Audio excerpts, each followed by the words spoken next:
চলে অনেস্টলি বলেন না, চলে ভিতরে চলে না। আজকে যেভাবে আমাকে হাইলাইট করা হয়েছে হাকিম জিয়া পাটোয়ারি ডাবল ডায়মন্ড, বিশেষ করেন এই পরিচয়টা নরমালি আসে নাই।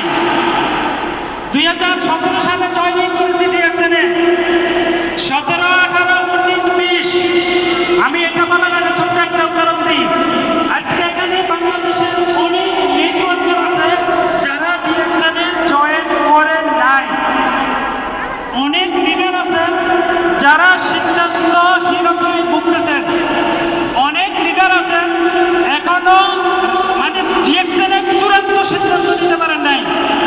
অনেক ইনভাইটেড নিউ গেস্ট আছেন, কি হচ্ছে কি জন্য আনছে সেটাও জানেন না। আজকে আপনাদেরকে একটা কথা বলি, ধৈর্য মানুষের এমন একটা দিক, ধৈর্য মানুষকে এমন জায়গায় পৌঁছায় যেটা জিয়া পাটোয়ারির কথা থেকে বুঝবেন। 2017 সালে যখন বিজনেস শুরু করছিলাম আমাকে ডিএক্সএন ইনভাইট করেছিল হাফিজুল ইসলাম সোহাগ, আজকে এখানে আছে। আমাকে হাতে ধরে এনে মনতোষ চট্টোপাধ্যায়ের হাতে উঠাই দিছে, এই ছেলেকে আপনার হাতে উঠাই দিলাম। যখন কাজ শুরু করছিলাম বিশ্বাস করেন ভাই, বাংলাদেশের প্রোডাক্ট ছিল না, বাংলাদেশে অ্যাভেলেবেল স্টক পয়েন্ট ছিল না। আমি জিয়া পাটোয়ারি ফেনী থেকে 80 কিলোমিটার দূরে কুমিরা এসে রেজাউল করি ভাই এই অফিস থেকে বিজনেস করে আজকে এই জায়গাতে এসেছি।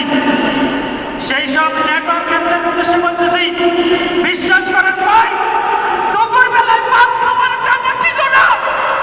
3 জন 4 জন আমরা ভাগ করে ভাত পাকাইয়া কোনো মতে একটা প্লেটের মধ্যে নিয়ে অল্প অল্প করে খিচুড়ি খেয়েছি। এই ডিএক্সএন করার কারণে ফ্যামিলি থেকে বের করে দিয়েছে। ফ্যামিলি আমাকে টাকা দেয় নাই, আমার বন্ধু বান্ধব অনেকে আমাকে ছেড়ে দিয়েছে।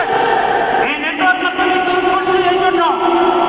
আজকে জিয়া পাটোয়ারি 1 মাসের ইনকাম দিয়ে সারা বছর যদি বিরিয়ানি খাই টাকা শেষ হবে না ইনশাআল্লাহ।